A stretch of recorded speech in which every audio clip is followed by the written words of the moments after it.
Bonjour et bienvenue. Aujourd'hui, je souhaite aborder le thème du parcours qui mène à l'ouverture de conscience, à ce que les orientaux appellent l'éveil. C'est cet état de grâce absolue qui incarne la libération des cycles de souffrance causés par l'ignorance et le désir. On peut aussi parler d'unité intérieure, de conscience de soi et de liberté. En cultivant cette présence, on parvient à vivre de manière plus intentionnelle, alignée avec ses valeurs profondes. Pour cela, laissez-moi vous raconter l'histoire de Lucie. Lucie, ce sera peut-être un peu de vous, et peut-être un peu de moi. Lucie était une enfant sensible et solitaire.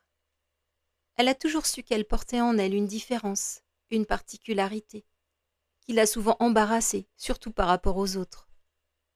Et la vie est venue confirmer cette perception, en lui faisant vivre des événements compliqués et douloureux pendant son enfance. Très jeune déjà, Lucie croyait en Dieu. Mais ce n'était pas pendant les messes et les cérémonies qu'elle se connectait à cette source d'amour, mais plutôt dans des moments de solitude, où elle parlait avec la Vierge Marie, pour lui faire part de ses incompréhensions sur le monde dans lequel elle vivait. Très jeune déjà, elle ressentait les lieux et les présences de l'invisible. À l'adolescence, elle a découvert les jeux de cartes divinatoires, et elle a dévoré les livres qui parlaient d'expériences de mort imminente et de réincarnation. Puis, Lucie a compris que pour sécuriser sa vie, les études seraient la meilleure façon de s'en sortir. Alors elle a beaucoup travaillé, beaucoup étudié, et a mis toute son énergie dans cet objectif. Et cela a fonctionné. Elle a construit une carrière, et enfin, elle se sentait intégrée dans le monde. Elle se sentait normale. Pour cela, elle avait mis le monde de l'invisible de côté, comme un vieux livre que l'on se promet de finir un jour, sans y croire vraiment. La naissance de sa fille a été la première salve de son retour vers la spiritualité. Elle a dû consulter des thérapeutes, car la médecine traditionnelle ne trouvait pas pourquoi l'enfant avait des problèmes de sommeil. Sa grossesse avait été stressante et difficile et au fond elle savait que tout était lié. Alors elle a commencé à explorer ces techniques alternatives, juste pour que la famille retrouve un peu de sérénité. À la naissance de son deuxième enfant, la porte était totalement réouverte. Elle avait découvert le Reiki, et ce fut un vrai coup de cœur. Lucie alternait sa vie de famille, son travail et son éveil à la spiritualité. À ce moment-là, elle avait l'impression parfois d'être touchée par une forme de grâce. Sous ses mains, elle ressentait l'énergie circuler, et le Reiki agissait sur elle et sur les autres, comme un véritable outil de guérison. Alors elle a utilisé les mêmes techniques qu'avant pour atteindre un objectif. Elle a étudié et beaucoup pratiqué. La méditation, la pratique d'auto-soin étaient devenues de nouvelles routines pour Lucie. Elle a accumulé les stages et la lecture de dizaines de livres sur les chakras, l'énergie, les blessures de l'âme, la numérologie, les techniques de libération émotionnelle et bien d'autres encore. Toute cette connaissance associée à des ressentis forts et justes la maintenait dans une sorte de conviction qu'elle avait trouvé sa vérité et que son âme était en pleine évolution. Et c'était sans doute vrai. Mais à bien y regarder, Lucie utilisait surtout son mental pour assimiler tout ce savoir, certaine d'être sur la bonne route.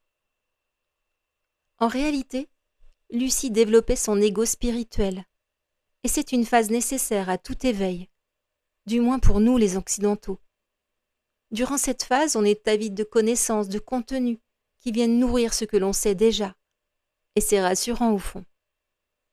Pour Lucie, toutes ces pratiques, c'était un support, une béquille, qui lui permettait de supporter un travail de plus en plus aliénant et une vie parfois difficile.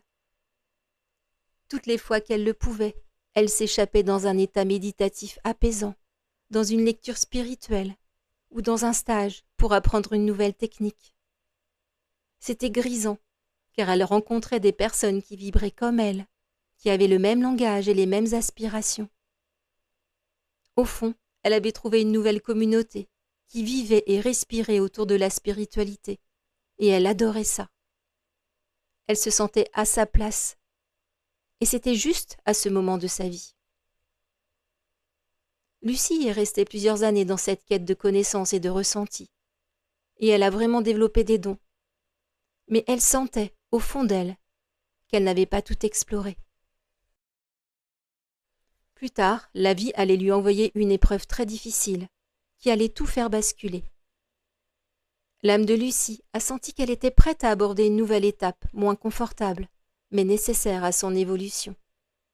Alors bien sûr, Lucie aurait le choix de s'y plonger totalement, ou de différer encore son passage, et c'est très bien comme ça.